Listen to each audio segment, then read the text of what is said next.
everyone, and welcome back to the Wednesday show. My name, of course, is Jirard, the Completionist, and today I'm going to talk to you about what everyone has: a job.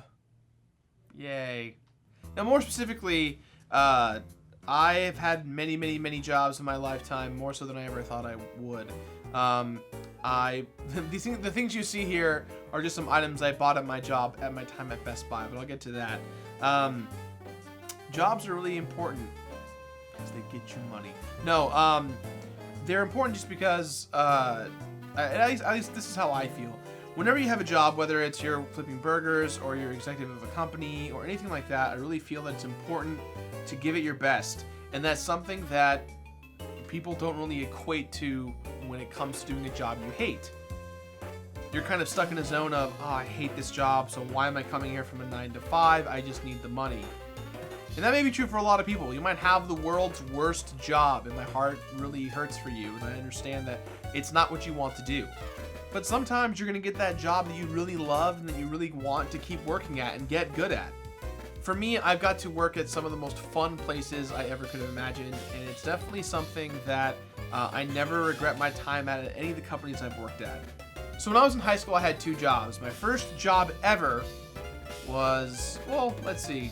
My first real job ever was I worked at a cafe making lattes and soups and sandwiches for old ladies in this nearby community. It was called oh my god, Chez LA was the name of the restaurant. I don't think it's there in service anymore, but it was a lovely little cafe where a lot of my theater friends worked at, and we all had the kind of the same community vibe there. And I was the clumsy one who always spilled hot coffee on himself. No matter what I did, I was covered in soup and coffee every single day. I burned myself 6 or 7 times a week trying to make lattes and cappuccinos and stuff. It was not my favorite thing, but I did have fun. I earned minimum wage back then, which was $6.75, so that's how much I made. And I loved it, for lack of a better term. I really enjoyed helping people get their food on. It was really fun to help people out. I wouldn't do it again because I think it wasn't my favorite. I had a good time, but it was just kind of a little like, we'll see about that. But a few months after working there, I got a job working at Myspace. Yes, I used to work for Myspace. Now, technically speaking, I didn't work for Myspace directly. I worked for a company called Adecco, which was a kind of like a job fulfillment center where you basically would take a drug test and do all of these exams and sorting work, and they would kind of assess your skills and assign you temp work for different companies. And my brother at the time was one of the top guys at Myspace. He was running the company, and there was an opening at some of the data centers that was nearby where he worked. And so he got me to apply through a job through there, and I got in. And so when I was 17, 18 years old, I used to rack and stack and configure servers for Myspace. If you ever use Myspace and there was a point where the servers went down, imagine a young Jirard in a ice-cold server farm, opening up brand new servers off of the pallet, putting it inside, cabling it, turning on Windows. What was the Windows box we used? It was Server Center 2002, 2003, and so we would sit there and configure these servers from the ground up. And that's kind of where my love and passion for tech kind of came from. I've been building computers my whole life and figuring and kind of tying things together. And I worked at Myspace for about, I think, 3 years. And I worked on my way through college, and it was a lot of fun. I really enjoyed it. As the website started to lose its popularity and people were losing their jobs, my brother left the company, and I left before he left because I didn't really see myself in that kind of field work, manual labor and lifting cold servers and cold server farms. But I then went to school in college for my full 21 units, which, for those of you who don't know, that's a semester's and a half worth of classes per semester. I had to because I double majored in theater and film, and I was on these really incredibly difficult education paths to, further my education and get a BFA in acting and all that stuff. And that stuff ended up falling through, but I will never forget one of my, I would say it was my favorite because I loved what I did, but the job that really shaped me to eventually kind of take over the Completionist or start the Completionist was my job at Best Buy. Now, a lot of you guys have probably heard me talk about Best Buy, mostly a positive experience because I loved working there. In fact, I got this weird, like, high from working at Best Buy. I loved every aspect of it. I loved the blue shirts. I loved the khakis. I loved the name tags. I loved being able to talk to anyone about anything in the store and have some good knowledge about it, and to passionately sell things, and not even like sell them for money, because I don't make any money. We don't make commissions at Best Buy, right? It was just like you sold things. It was your job. I really loved it. It was just so much fun. My first day on the job, I'll never forget this. This is a true story. So if you watched the podcast on Monday, I talked about how I made a movie called Where's Waldo. It was a horror film, and it was about a horror film about Waldo. And the last day we did principal shooting, because I was the director, writer, and producer with Fraser on it, I was having my orientation at Best Buy. I went to Best Buy at 6 in the morning. It was right around this time, actually, because we had to do the holiday rush for Black Friday. They have you take these things called e-learnings, and they're basically virtual, digital learning programs that are kind of regimented to show you how to sell things and do things in the store. I fell asleep because I hadn't slept in a very, very, very long time, and I fell asleep, and as I fell asleep, I was nodding off taking these e-learnings. The general manager of the store and several of his associates come in from like district managers all over the local area. They came in and they were doing inventory, looking around, having meetings, and they see me passed out at the desk, just full on knocked out. The manager woke me up and gave me a stern talking to. It was my first day on the job. I was freaked out. I hadn't slept, and he said the words to me, "You're not going to make it past the holiday season with an attitude like that." And he kind of was right, because I kind of just, it was my first day on the job and I fell asleep. More importantly, that rubbed me the wrong way, because I never like to do anything half-assed. I always like to go full in, commit, give it my best. And so I made it my goal to get hired by Best Buy.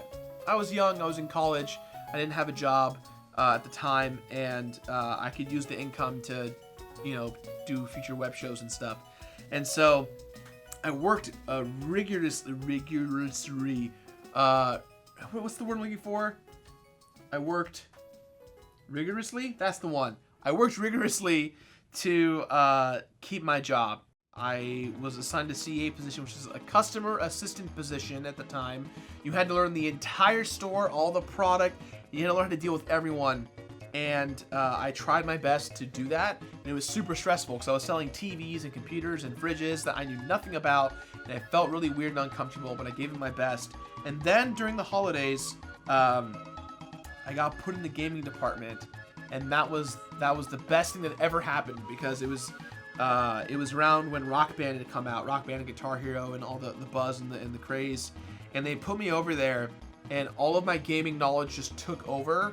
And I became like Neo from the Matrix. I just knew everything in the store about video games, and that's where that high that I got kind of came from.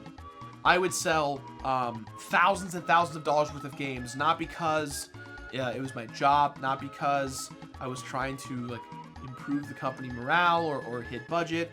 I was doing it because I love talking about video games, and people saw that passion. And so after working at that store for 6 months, the manager of that department hired me against everyone's advice not to, and I'm glad that he did, and he gave me that chance, and I made some of the best friends I've made there since then, and I don't regret my time there at all. In fact, I used to love working at Best Buy so much that I considered becoming a lifer, not necessarily at that store, but in the Best Buy system. I wanted to go work at Best Buy corporate, doing kind of managerial marketing stuff. I really love the idea of retail. I got this weird vibe from it, this weird high. It's because I got to talk about what I love. I got to talk about video games. This is a thing that no one will ever see, and I'm pretty sure that I have the hard drive somewhere, but I'm not showing them to anyone ever. Completionist 0.5. This is like the first time anyone's ever seen or remotely heard the beginning of the Completionist, and that was a kiosk that I designed for my local Best Buy. So you would be able to walk into the gaming corral, that's what we call it, the gaming corral. You'd walk in and you would see this 50-foot-inch TV on the end of a display with like a bunch of gaming racks with different games everywhere, and all just kind of lined up nice and clean, right? So we had the 50-inch display up top, you had all the games in a row underneath it, and on this display was a green screen version of myself talking in front of a screen, and it was talking to you about the latest and greatest games that were out there. This seems dumb, right? This whole like, man, like, why didn't anyone think of that in 2006, 2007, 2008, where it's like a visual display to kind of tell you what to do? Who has time to sit there and watch a display with a stranger you don't know talk about video games? And I loved that. I loved this interactive medium, because when you're at Best Buy, 9 out of 10 times, let's all be real, when you go to Best Buy, you need help, look around you. There's not enough employees there to help you because they don't have enough budget to have employees to help you. And when there's too many employees around, it means because there's too many people who need help, and so there's still no one there to help you. I tried to create a program where if I was gone from the gaming corral, there was something there to help you find a game you were looking for. So I had like my top 10 PS3 games, my top 10 Xbox 360 games, my top 10 Wii games. We were still selling GameCube at the time, so GameCube classics, PS2 games. I tried really hard to give everyone the experience that I could. It was me on a green screen with bullet points and all this stuff, and had my name tag, and I was acting as myself. And the more I saw it, the more awkward I was. I really was like, man, I'm not doing this good. I didn't have it in my body yet. I was really frustrated with how it was coming out. So then I actually had my buddy Michael Barrity play me. I had him play myself as a Best Buy employee. He was me, and he did a great job. And that was what the display became. And my goal was, because I was a stupid visionary kid back in the day, I was thinking this would be cool to have it in every Best Buy across the country. A nice, clean display that I could edit and upload and give to everyone to put in their kiosks. Now again, I was just a kid. I was just a young college kid with stupid ambitions and dreams, but I thought, you know what? If I am going to be here, I'm going to make the best of it. And so I pitched my idea to my Best Buy manager, and he was like, wow, this is really cool. And that was it. And it sucked. It drove me crazy because I ran analytical data to prove that what I was doing was working. I had receipts and facts and proof and people, giving me congratulations on doing such a good job because I was adamant and passionate about making it work. This exact exchange I had with the manager at the time is the reason why I left Best Buy, because every time I kept reinventing ways to sell games, to talk to people, to communicate, because again, to me, it's never about the sale, it's never about the money. I didn't care about that. What I cared about is that when a kid walked into my store, they didn't just walk out with a third-party game they knew nothing about. I wanted to make sure that they got a Nintendo console, they walked away with Mario Bros. If they bought a 360, they walked away with Halo or Gears of War. I wanted to make sure that people were actually buying the games that they wanted for their consoles. And in my area of the woods where I lived, there was people who were buying games not knowing who or what they were for. So I worked there for 5.5 years, and I loved every second of it. But then it stopped becoming fun. It stopped becoming fun because I invested so much of myself, and I got nothing in return. Positions started opening up for things like supervisors and junior supervisors, and they were putting a lot of money into the gaming realm. They were like, yo, Best Buy game trade-ins, things like that. And I was like, this is it. This is my time to shine. I could help re-innovate how we sell video games in the store. That was so short-lived that I just gave up. My last month at Best Buy was probably one of the more depressing times of my moments there, because I really started to see myself become what I hated, which was just a bored employee. And so essentially, after I met Egoraptor and Dodger and some other YouTubers for the first time, this was before I did anything remotely gaming related on YouTube. I didn't even know who they were. I just met them through JonTron. We were hanging out, and I saw their passion, and I saw their drivenness, and I saw what they were doing with their community. And so I learned. I watched and I observed, and I saw their true passion and how their passions and their drive is what made people like them. It's what made them successful. And I knew that Best Buy couldn't do that for me anymore. I knew that that was over. That time at Best Buy was done for me. So I quit. I grabbed my last paycheck. I borrowed some money from my dad, and I bought as many things I could with my employee discount before it turned off.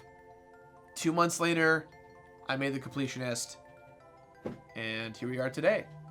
I got a little sidetracked in this story, but I think overall, my point is that you can work jobs that you hate. You can work jobs that you love. You can work jobs that you're kind of in the middle about. But in my opinion, you can't go your whole life not trying your best. You have to give it 150%. And that's really what I think. That's something that I really feel deep in my bones, that you should give it your best shot. Because you never know who you might meet. You never know what opportunities you might have come fall into your lap. Now, to give you guys a little idea, why do I have these random games here? These are some of the games that I bought in my time at Best Buy. I had a lot more in my personal collection at home, but these are some of my favorite games that I bought while I was working at the store, and I love talking about them. So it was, I've talked about God of War a lot, but I've dabbled in BioShock and not really talk anything at all about Fallout, which is going to be happening probably in the future. But these items are still with me till this day. I still care about them because they have a lot of sentimental value. Anyways, that's today's video.